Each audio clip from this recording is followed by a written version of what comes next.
Hola! It's me, Stephanie. Get ready with me. As you can see, naka-prep na yung face ko.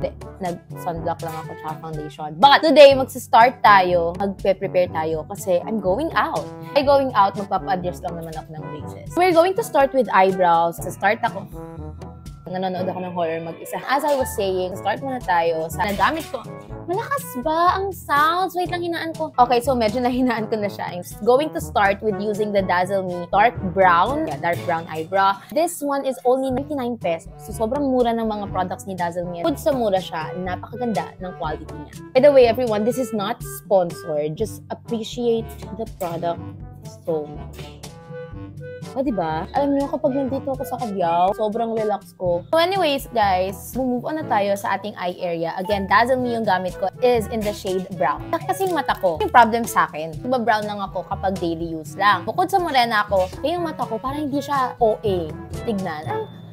Uy, beautiful eyes mo yan. Sobrang konti lang. Mema base lang. Proceed na tayo sa powder. Dalawa yung ginagamit ko. Yung isa yung Dr. Sensitive. But this one, madami na akong naubos na Sassy Lady. Sassy siya. Hindi siya says, okay? One time, binash ako. Sabi nila, says daw. Sassy. Sassy siya. Sassy basa niya. Okay, wala. May mapaglaban lang. So, itong gagamitin natin si Dr. Sensitive. Gusto ko lang itry. Subok ko na si Sassy. Naman ang performance ni Dr. Sensitive. Tapos na tayo sa ating powder. Next agenda. Sorry.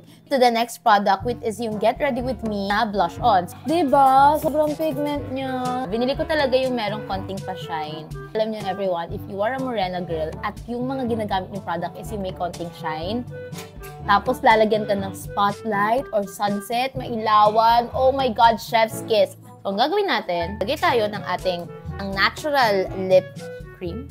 Lipstick, ayan, lagay lang natin siya sa ating labi. Ang na-realize ko is mahirap ang lipstick habang nagsasalita. This is in the shade Silk. Ayan. And we are done! Yay! So everyone, I guess it's a very long day. Wow! Apa-adjust lang naman. Alam mo talaga. Love it. Everyone, tinamad na ako mag-hair. So nag-ponytail na lang ako. At saka, hindi na ako nag-mic ha. So, sorry if may naririnig kayo.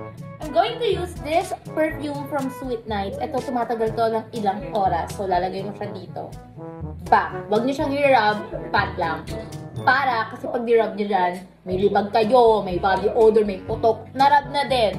Okay? So, lalagay niyo siya sa neck niyo. And then, all over your chest, dito sa elbow. Ayan. Pack.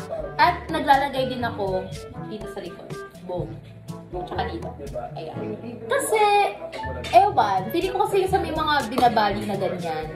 Yan. Yung mga ganon. Tsaka sa knees. Doon madalas magkaroon ng